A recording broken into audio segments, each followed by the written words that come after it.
is new sexy. Hello, nerds. Welcome to Season 2, Episode 4, the number 24 episode podcast for Nerds New Sexy.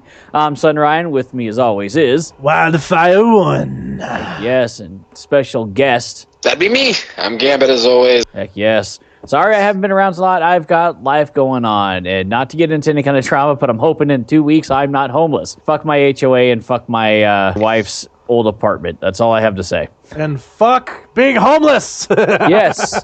I won't be living like a cardboard box or anything like that. It's just I'm going to be bouncing place to place until I can get some stuff cleared up. And don't worry, we're suing them. He'll be playing video games with me in his car. Yeah, I'll be at Starbucks. Yeah, Wi-Fi. Yeah, I'll be in the middle of Starbucks using their Wi-Fi, and all they're gonna hear in the middle of like shouting out latte orders is "fucking hacker!" Goddamn faggot! Hey, your Wi-Fi sucks. Your Wi-Fi sucks. They must be from Brazil or Japan. So what's this episode about, Sunrise? Well, we are going to go into discussion about our favorite boss fights from RPGs, and maybe even some boss fights just in general. Yeah, boss fights, bosses that we like to despise because they're horrible bosses, or maybe bosses we really like because they were so fucking badass, right? Oh, God, yeah. Yeah, because some of the bosses out there were just very unsatisfying. Like, maybe their motivation was terrible, or like, you play the game for so many hours and all of a sudden you're like, really? That was it? That was bullshit. Why do you want to be immortal? Yeah, to live forever. or they're just bullet sponges or damage sponges, and they're just, they're not fun. Yeah, they're not really. They're supposed to be like the final boss, but they end up to be like the final fuck you. Yeah, which is a shame. Yeah, because there are so many real good ones. Yeah, there are so many. So we probably will miss some. So if you, the listener, have some to add, feel free to add them. Yeah, heck yeah. We always like to hear from other people and other suggestions, and get everybody else's take on things. Also, don't forget to add your votes to episode 30 event. If I lose, I'm going to do something kind of goofy, and if Gambit loses, I'm doing something awful. Yeah. I've got awful. plans. Awful. He's got plans. So please, for the love of God, vote for Superman. Yes. So, okay, well, let's begin. Which makes me want to vote Batman even more. Oh, that's why I like you. I will say, I will say there's some listeners out there that a couple of them post on Facebook, and I don't know their online name, so I'm not going to say their real name, but one of them was like, it's got to be Batman, sorry, Gambit. It's cool that your vote, if you're going to go against Batman, I just think it's sweet that you feel the need to apologize. I just will curse you when I'm doing my punishment. They just feel bad for you, is all, Yeah, now, in defense of Superman, because I know that Superman's losing right now. And I'm not playing favorites here, but I will say this about Superman versus Batman. Batman has multiple songs that they've changed because his original 1960s was kind of goofy, corny. Yeah. Superman's has always been Superman. And that's what I'm saying. But then again, I've also made it clear that we're not using the Batman the 66. We're using the orchestrated version that was also passed on to the animated series. Yeah, just another one of our shout outs to one of our fans who voted. Again, I don't want to say his real name because I don't know how we feel about that. But he put on Facebook that he voted for Batman, not for Batman so much, but the score for Penguin, which I thought was a really. Oh yeah, that was Grizzly. Yeah. That was Grizzly. Grizzly, shouts out to you, Grizzly, because honestly, that was a very well educated vote. Because though he didn't like the Batman score, he liked the orchestrated version for the Penguin, which I really enjoyed. Because I went back to that and I watched that movie again, and I thought it was really good. Amazing orchestrated. Yeah, it's amazing. Yeah, really, really good music. So yeah, go to that vote. Be sure to if you haven't voted, vote, because I've got plans, and I'm sure Gambit's got some plans for me. Oh yes. So yes. So who wants to kick us off with the first bad guy? Well, okay. I guess I'll chip in on this one. First best, in my opinion, would be Kafka from Final Fantasy VI. Yeah. Yeah. Okay. And my reasoning behind this, and Sunrie and I've had talked about this at length in the past. He is one of the first villains that's actually done what he set out to do. Yeah, he was. Up until that point, especially in RPGs, no villain had succeeded. Yeah, there was no success, and He literally became a god. Actually, now you mention it, because every RPG you're trying to stop said villain from doing whatever it is they're doing, and this one you're fighting against something that's already happened. Yeah, and it doesn't. And Ultimacia doesn't count because with the whole going back in, the whole time screw up and everything like that. Things like that don't count. Fuck Final Fantasy VIII and fuck that romance shit. Yeah, but Kafka succeeded in real time. You went up against him and he fucked everything up. Oh yeah, he kept destroying shit. He kept, some of the best lines came from that final fight between Kafka and whatever heroes that you brought with you. Yep. So in my opinion, Kafka is number one as far as best. Oh yeah, and he was batshit insane, and yet he could control it. He reminded me a lot, and I know they got a lot of inspiration from different places, and the Joker was one of them. Big time for him. And he had that insane, quality to him, but so focused. I've got a goal. I'm patient, and now I'm going to just destroy everything because I have the power. He would do anything to attain that goal, including poison women and children. Yeah. Including. That's the kind of villain that makes you really question all your morality, because he really jumps out of there and be like, no, everything is worth what I want. It doesn't matter. Yep. Nobody's lives matter. Nothing matters else. I want this, so I will have it. Period. There's a lot of bad guys in the RPG world that when you're playing them, even they have I won't do this or I won't do that. And it's not Kafka. He's just they have morals to a certain degree. But Kafka's no, fuck you all. This is I am a god. I will be god, and I am going to destroy everything because I fucking can. Because he even tells him, why do you cling to life when it's so short and meaningless? The beauty of Kafka is this. He didn't set out to become a god. He set out to become a ruler at one point. Yeah. And then stumbled upon godhood. He stumbled upon it. Oops. There you go. Imagine that. Imagine the three of us go somewhere and one of us betrays the two of us and becomes a god. Yeah. I'd be the one betraying us because power is my thing. Because your brother is like that too. Yeah. No. Okay. Gambit's brother Bish. I don't think so much he would be betraying us as so much as he would be fucking with us. No, he would betray us. Where all of a sudden he kind of goes, "Oops, I broke my toys." You forget, man. You forget about laser tag. Oh no, I know. That's what I'm saying. Where he would start fucking with you, and all of a sudden down, it's like, you're fucking me. Well, I remember a few times, and this is some backstory. We all go laser tag back in the day. Well, Bish would oh guys, we're gonna work together, and it would be his idea, the motherfucker. Mm-hmm. And next thing I know, I get my shit vibrates. I look back, and he's looking at me with his arms, and you're like, yeah, fucking asshole. It says he shot me. Yep. Or he would just go, I'm going to go over there and backfuck him. Oh, he'd go over there and backfuck him, and while they're all recharging, he'd start shooting at us and come back. Cocksucker. Yeah. If you're listening, you're a cocksucker, Bish. I'm still bitter from those days. That's all high school shit. I'm fucking bitter. Now, here's the other reason that I like Kafka above. Now, I know a lot of people say, oh, Sephiroth. For me, why Kafka is better than Sephiroth, one, I think the music for both of them is just as epic for different reasons. I agree. Okay. However, the actual canon behind the defeat of Kafka versus Sephiroth, the official explanation is Cloud came into the live stream, was extremely focused, and he alone defeated a very human-esque, very, just they were equal powers, and one person defeated Sephiroth, period. The canon of Final Fantasy VI is it took every single person in that game to bring Kafka down. Yep.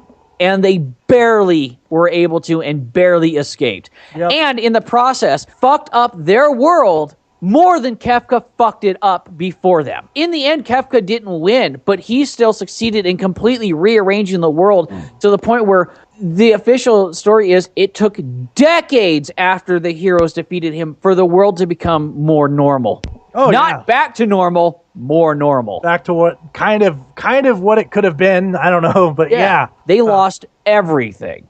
As far as Kafka and Sephiroth being compared, Kafka, in my opinion, is way, way, way more superior. I have my reasons for that. What were you going to say there, Gambit?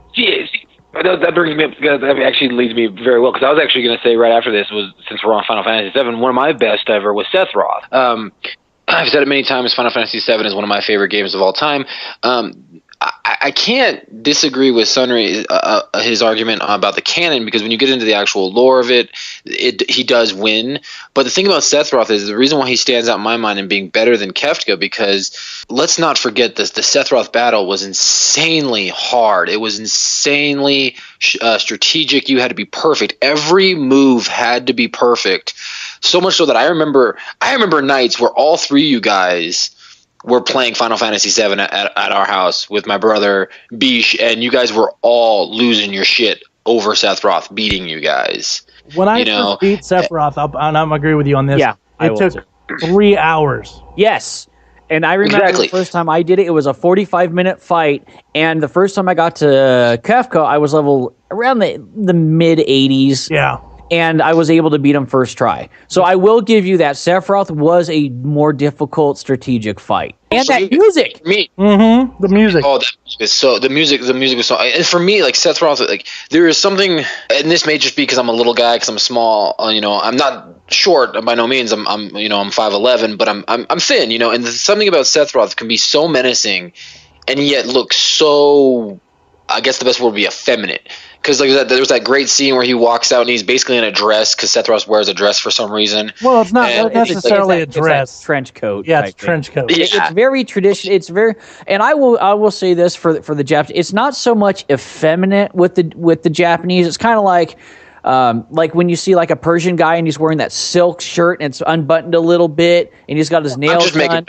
Yeah, to them, it's not a feminine thing. It really is a culture thing. Like to them, it's luxury and class. This is how much money I have, and it's kind of the same way with the Japanese. So that we're not saying that Sephiroth looks gay.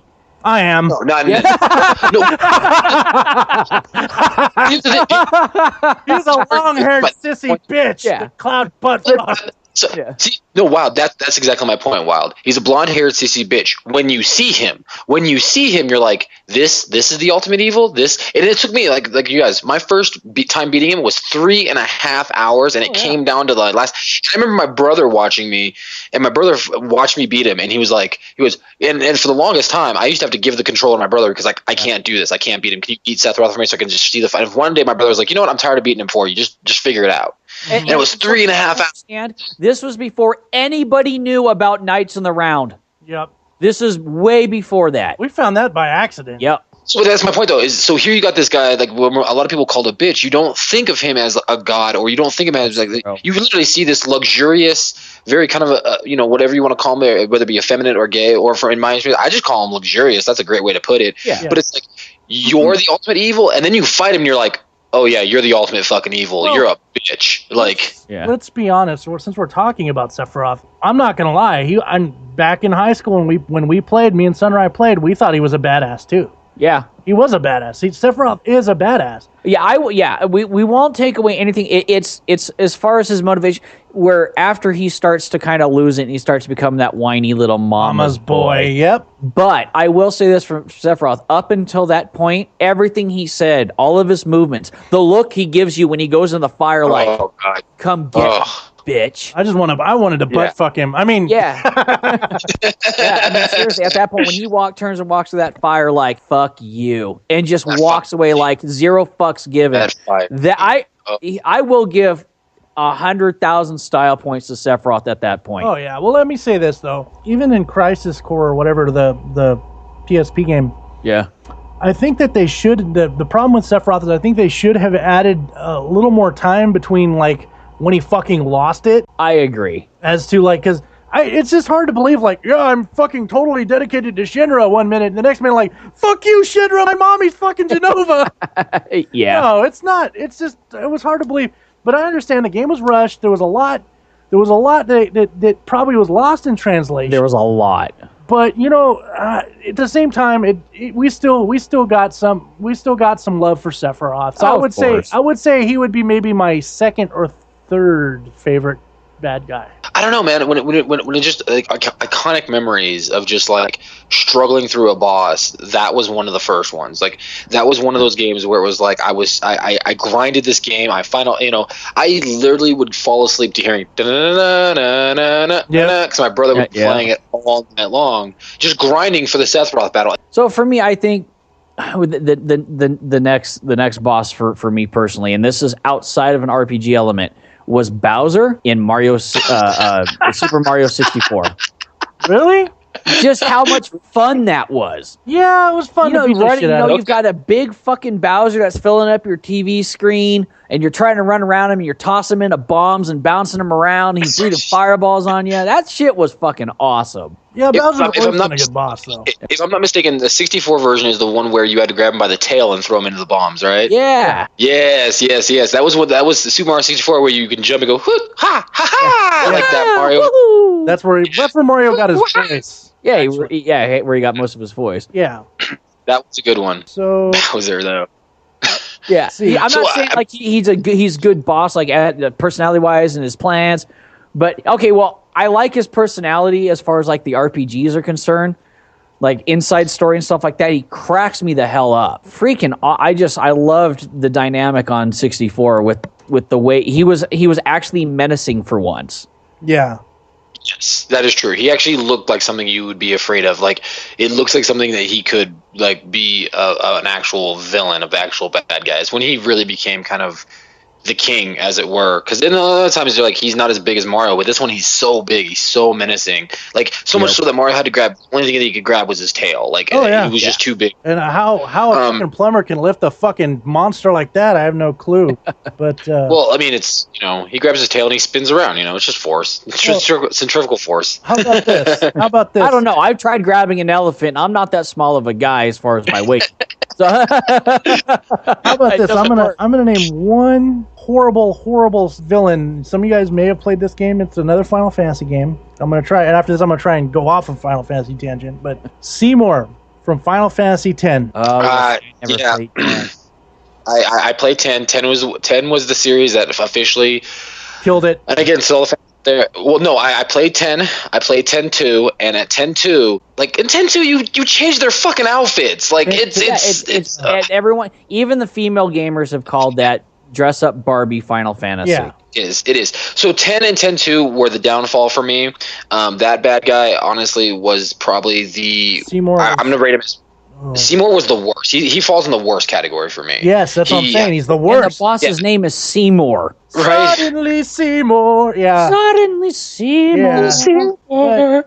You got this guy who's like in love with the female main character, and he wants to marry her, and he's psycho, and he is a mama's boy. You want to talk about a mama's boy? His mama is a summon. His mama's probably the baddest ass summon ever. But he's still fucking psycho, and you have to fight him like 20,000 times, and each time you fight him, it's worse than the first time. Oh, God, I want to find the people who created this character, because he looks like a dick. The character looks like he's arrogant. He's like, He has no fucking motivation. He has no motivation. He has no real storyline, except for his mommy. Yeah, that's kind of how I felt about the Final Fantasy 12 just altogether. Yeah, was his backstory? It was his backstory that he had to be good enough to appease his mom or some shit like that. Something, but his mom was a summon because she's fucking, I don't know, sacrificed herself to Final Fantasy Satan. Yeah. and did whatever the fucking game did. There's people out there that's going to argue with me.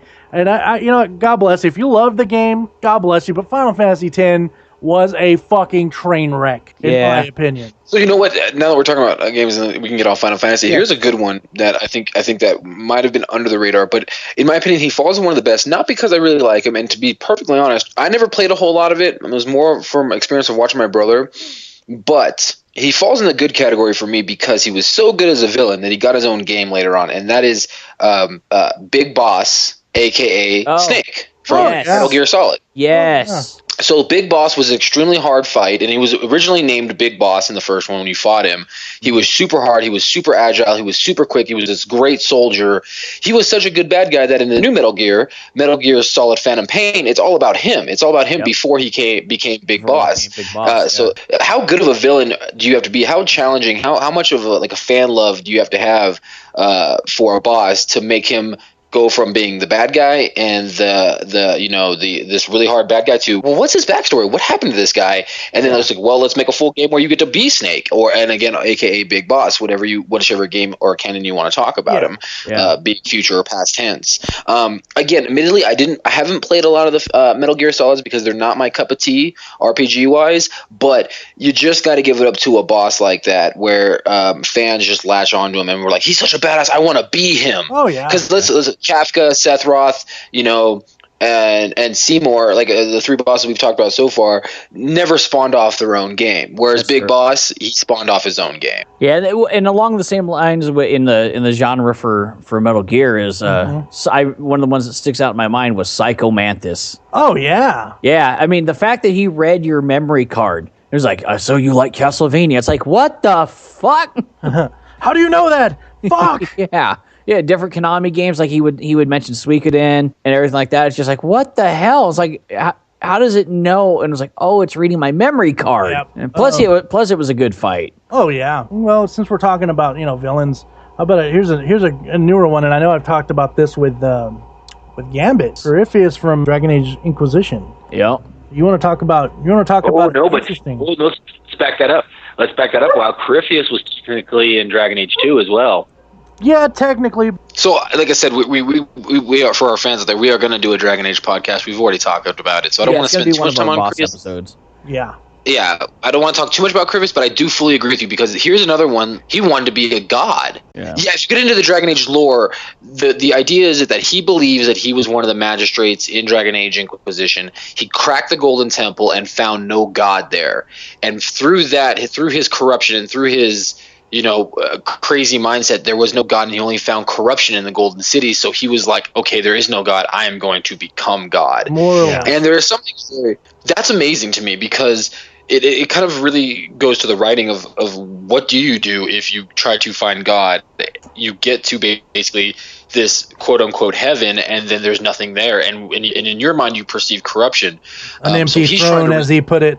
Yeah, an empty throne. And so here you got this, and what's really crazy about Corypheus is he's emaciated, he's zombie-like, he's got the red lyrium growing all out of his body, so he's a really freaky looking boss. Well, he's part Darkspawn. Well, another really creepy thing about Corypheus is one of the things that I really love about any kind of boss like this is that if you kill his physical form, whatever it may be, he's just going to take another one. Yeah, so it's one of those it's a demoralizing boss. It's like, fuck, I just killed you, and I literally cut off your head, I cut off your legs, I totally Black Knighted you, and then you're just gonna take another body and fight me again. Dude, your dick's on the floor. Your dick's on the floor. You should die now. Yeah. I'll just go find another dick, a bigger dick. A bigger dick. So Sunrie, what about you? Since we said Corypheus, what's another good one? I know you got 1,000 of them. I'm definitely gonna have to throw in just Diablo. As a boss overall in all 3 games. See, with me, it'd be the exception of the 3. I have, in the 2 weeks that I've had my PS4 back up, I've gone from level 134 Paragon to 436. I'm not fucking you. That is how much I've been playing this game again. That's why you're begging me to buy it. That's why I got it. Yeah, and Wild just got it, so guys, be expecting some YouTube videos soon from that. Yeah. The story was very Saturday morning, 1980s cartoony villainy. However, it's kind of interesting to see Diablo take the form of a female. Of more of a female, and it really shows that his physical appearance in the world is based off whatever he was inhabiting at the time. Yeah, kind of like Alien. You got Diablo titties. With the Diablo titties. Yeah. A little bit more slender, but at the same time, it almost to me made him a little bit more menacing because he had that much more power, and the fact that he was basically using his own daughter as a battery at that point. Yep. and just pretty fucked up. Yeah, it's real fucked up. Yeah, admittedly, I'm being a little quiet with this one because I honestly have never played the Diablo games. Buy the game. Forget the game. They're good. They're good games. I absolutely enjoy it. Like I said, I've been enjoying, especially my Magic Find runs and just my Rift runs on Diablo 3 Ultimate Evil. So much more now than I even did Diablo 2. And Wild can attest, we have put some hours in D2. Oh, fuck yeah, we did. Oh, in my D1 God. as well. I admit that I never played it because I want you to go into a little bit more detail but I have no idea what he or she looks like in this game, what the motivation is. I've literally never touched this game. Basically, here's what it is. So you've heard of the real life biblical Nephilim, right? Who are the spawns of human beings and angels. Well, this game takes them and calls them Nephilim, and they are the spawn of angels and demons. Angel that fell in love with the demon Lilith. They fall in love and fuck like rabbits, and all of a sudden they start having these children. Well, angels can only perceive good. The demons can only perceive evil, and now you've got these creatures who are mixed with the blood of the two, who are capable of both, and they're despised by both sides. So they're bastards. Yeah, they create this little realm of existence between heaven and hell called Sanctuary, and that's basically the world. And over time, the Nephilim start becoming very, very powerful, and some of them more corrupt, and so their power is sealed away through a world stone, which basically is Diablo 2. It shows you only because of this do any of you still exist, and the world still exists. Which you don't really understand what it is in the sequel. You just know it's important. Yeah. And then, so what happens is you've got the ruling heavens who want nothing to do with humanity. They will not interfere. They will not interact. Just leave them alone. At one point, they wanted to kill all the humans. Oh, yeah. There was only one angel that broke the tie to destroy them, and that was Tyrael, who was the angel of justice. Yep. Basically in the body. And he said there is no justice in murdering these creatures who have actually done nothing in direct offense to us. Yeah. And then you have the primevals. Baal, Mephisto, and Diablo. Baal, Mephisto, and Diablo, who are the primevals. They are like the head honchos. All of a sudden, they just start going, hey, I should be in charge. No, fuck you, I should be in charge. No, fuck you, I should be in charge. So they start to fight. Lore in Diablo 1. Yeah, I could probably get really into this game. The first heroes, just in the journey of trying to stop Diablo, all become corrupt and evil. Insane, and you have to kill them in the second Diablo. In the second Diablo, you think, woo, we did it, we fixed everything. No, you fucked everything up. Story to this game is, I mean, all three of them, even the third one, even though it's a little fucking Saturday morning cartoonish, it's so in-depth that it'll blow your mind and dick off. Yeah, it was. So here's a real question. I guess what I was asking is how much of actual fighting Diablo is there? A lot. You fight him as a boss, but then you also fight all the lesser demons. You fight everybody, because now the lesser demons are thinking, okay, cool, they're gone, so now we're going to start to take over. Well, Diablo was counting on that. But anyway, yeah, the game itself is a good game. Yeah, but if you get a chance, in fact, I would suggest you getting it to play with us. That leads into one of my favorites that was on my list, actually. One of my favorites is, again, Satan, but this one is from Dante's Inferno. Oh, yeah. Oh, yeah, that was a good game. Never played it. As controversial as it was, but I love how they took everything from Dante's Inferno and made it into like an actual thing, like the boss Charon. Mm-hmm. You know, when you actually fight, it's actually like this demonic boat that you're fighting. It's pretty badass. I heard they're pretty good with the lore. First of all, the lore is fantastic. It's a great build up to Satan, and when you finally get to Satan in Dante's Inferno, it's amazing. One of the biggest problems that you have, I will say, for all the fans out there who've never played it, is when you first fight Satan on the final boss scene, you will get distracted by a giant swinging Satan dick. Yes, yeah, that game offended so many people. It's a 20-foot swinging dick, on your screen. As a matter of fact, he's not lying. It's a giant dick. I'm mad I didn't play this game now.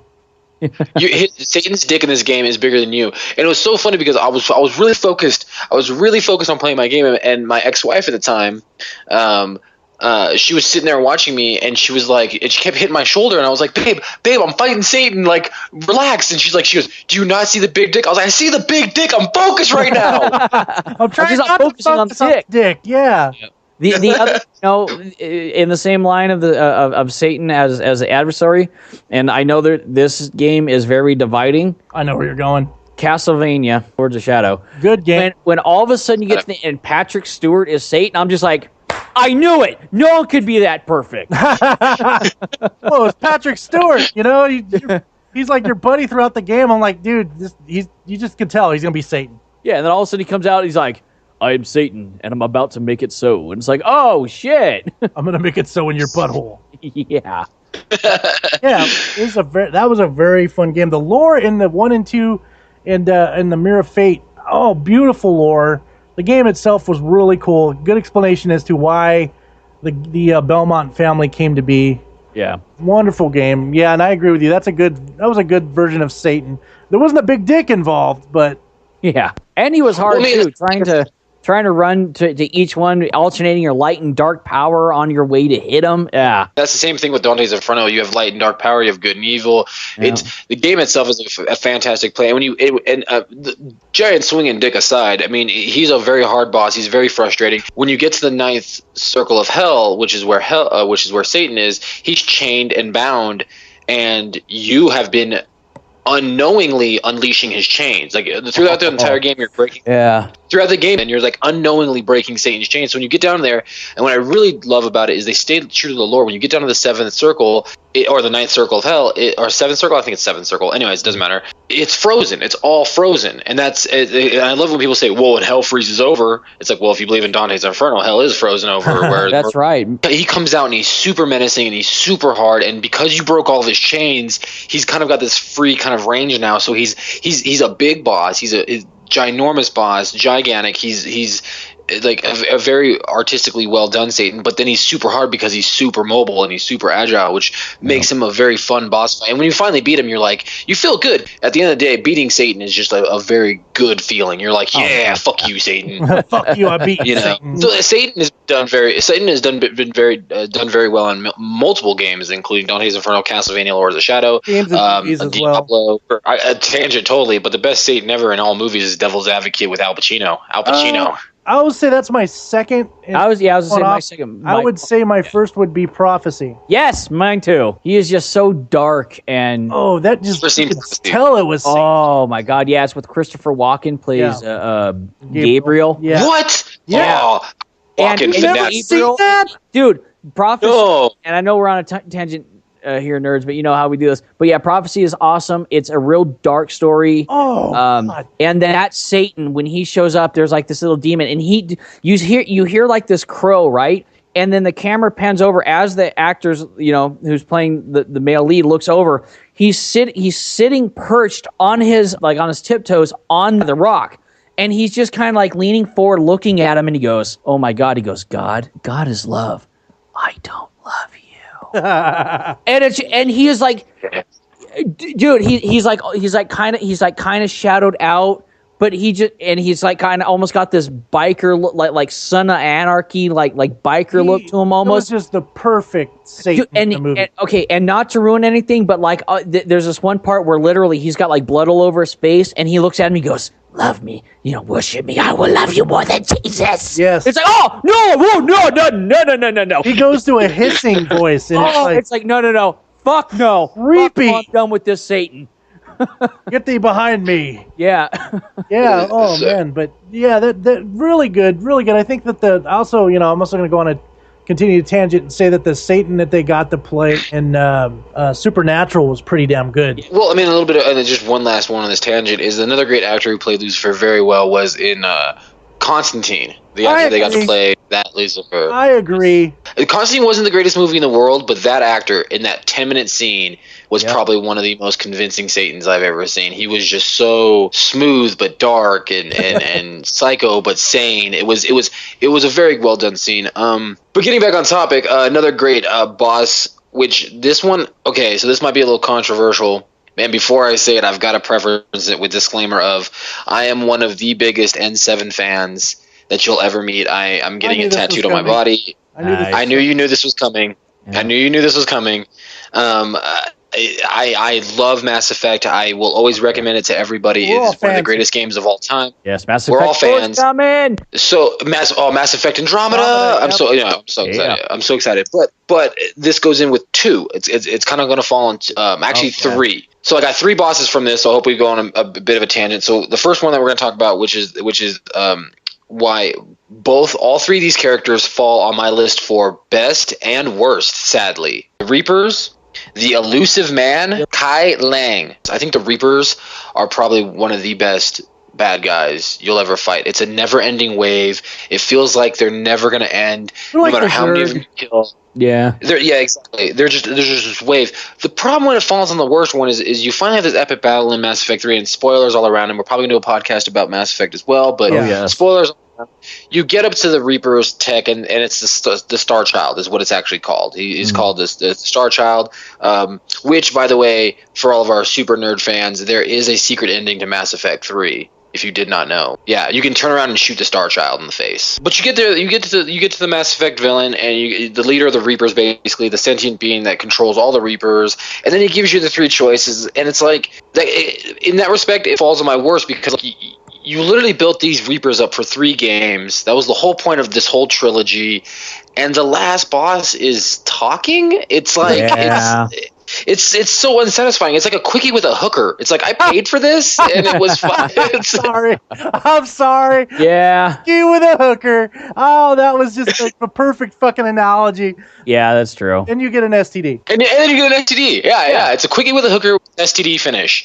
So it's like, in one respect, the Reapers are this awesome, fearful. Nobody can stop them. Nobody can fucking stand up to them. They're just decimating whole planets. They are taking everybody over. They are controlling everything. And then it's all controlled by this program. Is like, oh, well, you made it here, so make the choice. And it's like, this is some bullshit. If in Alice in Wonderland, they build up these 2 armies, they're going at it, the Jabberwocky shows up, and she has a conversation with it, and he goes, okay, well, who do you want me to eat? And let's talk about Kai Lang. Kai Lang was this uber bad assassin who worked for the Elusive Man. He's super tough. He can jump off buildings. He can never be caught. But then you do the boss battle with Kai Lang, and it's in a single solitary room, and he drops more enemies on you. It's super frustrating. It's super maddening. But at the end of the day, he as a boss himself wasn't that hard, because what he would ultimately end up doing is he would drop down from the ceiling, he would blow up a part of the floor and the Elusive Man's headquarters, and then more people would come in, and he would and as soldiers came in, he was kind of almost invulnerable because he was dancing around the room. But if you killed his little henchmen and all your team focused on Kai, you would smash through him like nothing. So here again, it's kind of the downfall of Mass Effect, where all the bad guys in Mass Effect were brought up were these super awesome dudes, these larger than life creatures, and then you finally face them, and again, the analogy, it's a quickie with a hooker. It's like that was so unsatisfying to kill this guy. There was no and the Elusive Man himself. The Elusive Man, I don't even think you kill him. To be honest with you, you don't actually. No, I don't. So the Elusive Man, here's the Elusive Man who I've never wanted to kill somebody more badly than the Elusive Man. Yes. Oh, yeah. And they don't let you. Oh, I agree with you so much. Yeah. So it's like so the villains in Mass Effect, those 3 especially, fall in this great category of both. Sadly, they're amazing because they bring out those emotions, and you were like, I want to kill this guy. I want to hunt him down. I literally want to fuck this guy's mother and drink his dad's alcohol right in front of him. Like, fuck that guy. Yeah. For disappointing boss fight, but excellent villain would be Voss from Far Cry 3. Yeah. See, excellent villain. Yeah, excellent villain, horrible boss fight, but I'll tell you who did get it right. And I give credit where credit's due, even though the head writer and the president of the company is a fucking piece of shit, both of them respectively, is Handsome Jack in Borderlands 2. Yes. Not only did you love him and hate him at the same time, but it was a good boss fight. Well, there's even a point where you actually go, man, I kind of feel sorry for this guy. Yeah. So that was just good writing. Yes, I agree. Handsome Jack, I think, if I were to say like a good first-person shooter villain kind of thing, Handsome Jack would be number 1. RPG. And you get to shoot him in the face at the end. Oh, fuck yeah. Fuck that asshole. Yeah. What about Handsome Jack the most is that he's so, what's the word I'm looking for? He's so funny. Yeah, like the game, as you're playing the game, you're kind of like, I don't really want to kill this guy, but I really want to meet him.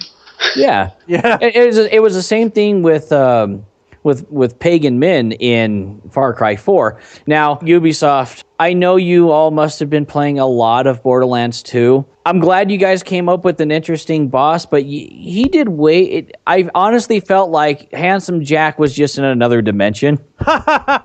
I've never played it, but I mean, quite okay. At one point in Borderlands 2, for those who haven't played it, Handsome Jack literally calls you up and says, "So this one time," and I'm paraphrasing here. This one time, this guy comes at me. He says, you bandits always think that you're going to win. Like this one time, I was at this guy's house, and I killed his entire family, and he comes at me with a spoon, and he's laughing. A freaking spoon. He's like, I'm going to gouge your eyes. So I grabbed this spoon out of his hands, and I gouged his eyes out after ruining his life. And, the more of the story is you're a total bitch.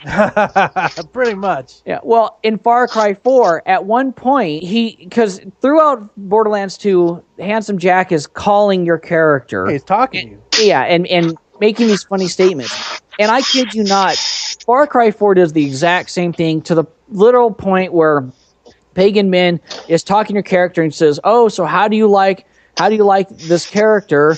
And I'm not going to spoil anything too much here. He goes, "Yeah, I ruined. She wrote a bad article about me, so I invited her back, and I did this presentation about how it's going to ruin her life, and basically doing the same thing about how hilarious it was." I'm just going, they played way too much Borderlands. Yeah, first-person shooters generally don't have very good bosses. However, Borderlands had a good one.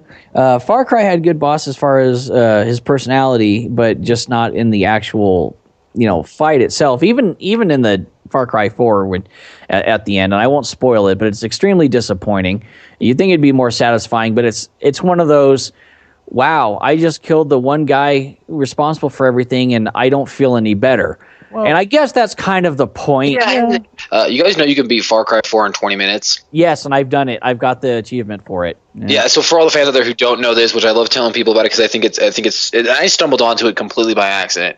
Because Far Cry 4, I pick it up, and the guy in the very beginning of the game goes, "Wait right here, a boat will pick you up in 20 minutes." And then of course you leave the shack and you go on your little adventure in Far Cry 4. Which is the whole point. Literally sit there, but if you enjoy yourself some if you sit there for 20 minutes, you win. And the funny thing is I bought the game, I put it in, and I was like, this would be a perfect time to make some food and before I delve into this world and really play. So I make my food, and the whole time my character is just sitting there, like, looking at his hands, doing what you do in a first person game when they're idle and stuff like that. And all of a sudden, this guy walks in and was like, "The game's over." I was like, "What the fuck just happened?" Yeah. What? Yeah. How do you win? What? And it is quite literally the good ending. It's the good ending. It's literally the good ending. Nothing bad happens. Nothing bad happens to the world. You don't get any of the story. It's not fun at all. It's not satisfying in the slightest. But it's just one of those. And that's the way I feel about almost all Far Cry's. And I don't know why I keep torturing myself with them. But it's like somebody. I do. It's like it's self-masking, but it's like somebody cooks me this beautiful steak, potatoes and broccoli, which is a great meal for me. Oh God, yeah. Put shrimp on top. Put shrimp on top of the steak. Puts the steak down and then just farts on the whole thing. And it's just like, thanks for ruining the entire experience. I really appreciate that. Or that shows you a picture of your mom now naked. Oh. And I don't mean Gambit's mom in particular. Anyone. I mean any of y'all. For me, another disappointing boss fight, since we're gonna cover all this real quick. Fear. The very first Fear. You go through all this, you're fighting all these guys, and at the very end, you shoot the guy in the face, and it's over. Same thing with Modern Warfare and Modern Warfare 2. God fucking damn it. Yeah, well, how about this for a good one? Zeus. Yes. What? Yes, Zeus at the end of God of War 3. 3? Yeah. 3. See, here's the sad part. I was actually going to bring up Ares from God of War 1. Yeah, that's another good one. Yeah. Damn, that was a good fight. It took me a couple of times to beat that. Yeah, God of War was a really good one. I was actually really happy with God of War. I loved it. I played 1 and 2. Never played 3. That's why when you said Zeus, I was like, Zeus, what? You fucked yourself, sir. Oh man, I started playing 3 again because all of a sudden I looked over and I'm like, I have God of War 3. And then I looked at it again. I went, I never opened that fucking thing. The game is so good. Dude, okay, and I will say this. My PS4 looks good. Everybody's PS4 looks good. God of War 3 looks like a fucking PS4 game. On the PS4. Why does my PS4 not look that much better? Yep. That's all I have to say.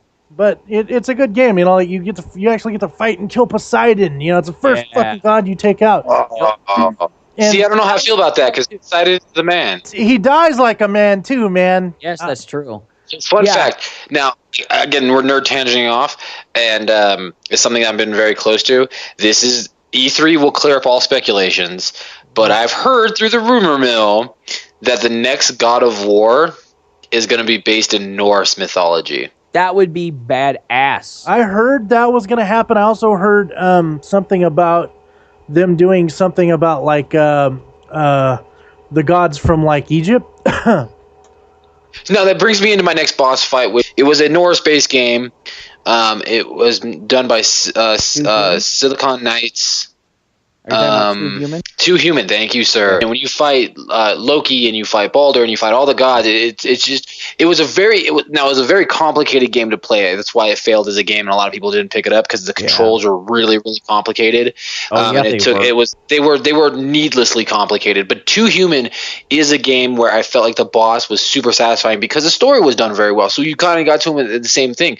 It was a very satisfying boss fight where the character development was very good, the storyline was very good, and the only downside, which is the biggest complaint from everybody from Too Human, is that the controls were so challenging to pull off combos that it made the boss fight needlessly hard because you had to pull off some of the more extreme combos.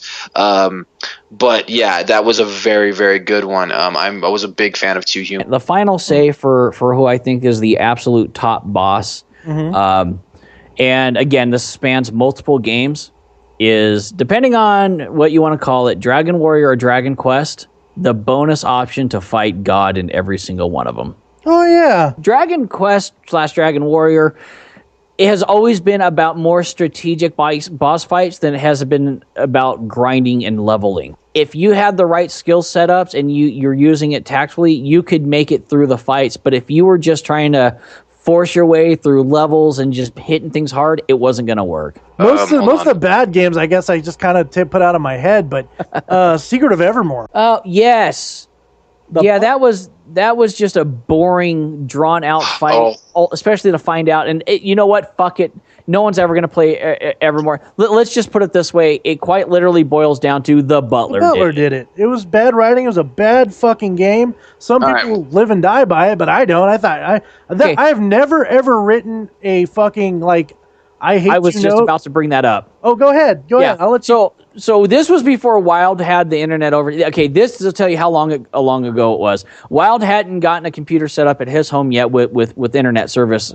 I was one of the few people kind of in our neighborhood that had it. And he starts telling me about this game, and he's so pissed off. He goes, get on the Square website. So we get on. This was back when it was Squaresoft. We literally look it up for the contact. He literally wrote out in rhyme 2 paragraphs about how angry he was in almost Dr. Seuss rhyme. That is how angry Wild was. I am not kidding. And at the very end, basically, it was like when it all comes down, when it all boils down, it's very depressing, isn't it? To find out the fucking Butler did it. Yep.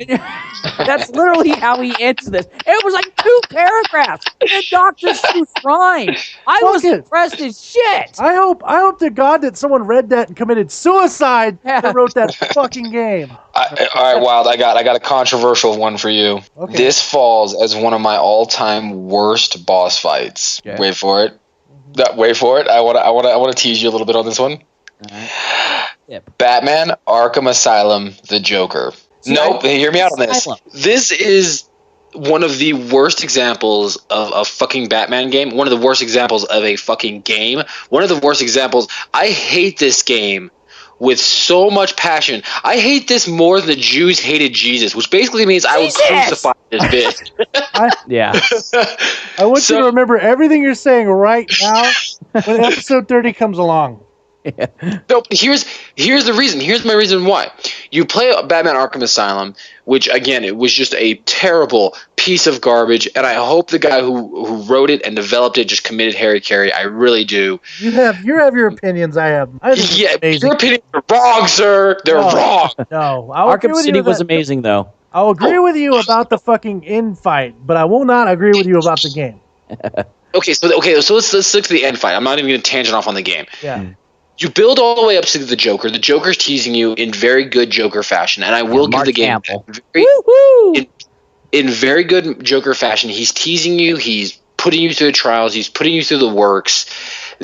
Then you get to the Joker, and again, spoilers on a lot of this episode, guys, for if you haven't played these games. But you get to the Joker, and he becomes this super roided out. Yeah, but there's a reason for that. Yeah, and the reason is stupid. No, well, I agree with you. I think it's stupid that he did what he did, but it didn't. But then led up to the sequel if he didn't do that. So fuck you. But the boss fight was too easy. Yeah, I agree. It was too easy. It was. I spent what 30 plus hours getting to the boss, and then the boss takes literally the wall, hit him. Yeah. Exactly. It's the worst example of a boss fight I have ever seen in my entire life, with the worst build-up. Because like the build-up wasn't like any other games that we've been talking about tonight, whether it be Final Fantasy or Borderlands or any other ones where you're like, I can't wait to fight this boss. It was the Joker, so it was like you kind of expect, like they didn't go above and beyond with the build-up where it was like, I really got to find the Joker, the cause of all this. No, it's like it's the Joker teasing Batsy the whole time, which I love the fact that he calls him that, because that's one of my favorite things about the Joker is he always calls him Batsy or Bats, you know, and or Bats, you know, and then you get to the Joker and it's just this worst.